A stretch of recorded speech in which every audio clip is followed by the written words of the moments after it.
Every university in the world today began with a grieving Muslim woman.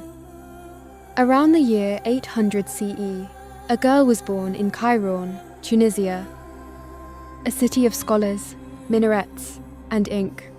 Her name was Fatima al-Fihri. Her family later migrated to Fez, Morocco, a city alive with trade, culture, and conversation. She was educated, she was devout, she was watching the world. Then, in a short span of years, her father died. Her husband died. Her brother died. Grief has a way of either breaking a person or revealing them. For Fatima, it revealed her. After the deaths of her husband, father, and brother in quick succession, Fatima and her sister Mariam received a sizable inheritance, having received a good education themselves. The sisters chose to dedicate all of their wealth to benefiting their community. Think about that. She had money, she had freedom, she had every reason to simply live comfortably. But the truly great don't ask, "What can the world give me?" They ask, "What can I leave behind?" In 859 CE, Fatima al-Fihri founded the al-Qarawiyyin Mosque and University in Fez, naming it after her hometown. She personally oversaw its construction. She fasted the entire time it was being built as an act of gratitude, of dedication, of intention. According to UNESCO and Guinness World Records, Al-Qarawiyyin is the oldest existing and continually operating educational institution in the world.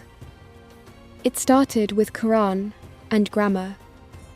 Then it grew its curriculum, expanding into Arabic grammar, mathematics, music, medicine, and astronomy. And it began conferring degrees on its graduates. At its height, in the 13th and 14th centuries, Al-Qarawiyyin boasted hundreds of students, and its library held over 30,000 volumes from across the Islamic world and Europe. Scholars from every corner of the known world sat under its roof. The Prophet ﷺ said, "Seek knowledge from the cradle to the grave." Fatima didn't just memorize that hadith. She built it into stone. Here is the philosophical truth she understood. Wealth spent on yourself disappears with you. Wealth spent on knowledge outlives every empire. Oxford was founded 200 years after her. Bologna 200 years after her. Yet most people have never heard her name. That's the paradox of the truly selfless. The more they give, the more history forgets to credit them. Fatima al-Fihri attended lectures at the university she built. Until her final years, New Age Islam. She didn't build it for fame. She built it because she believed that an ignorant nation is a lost nation.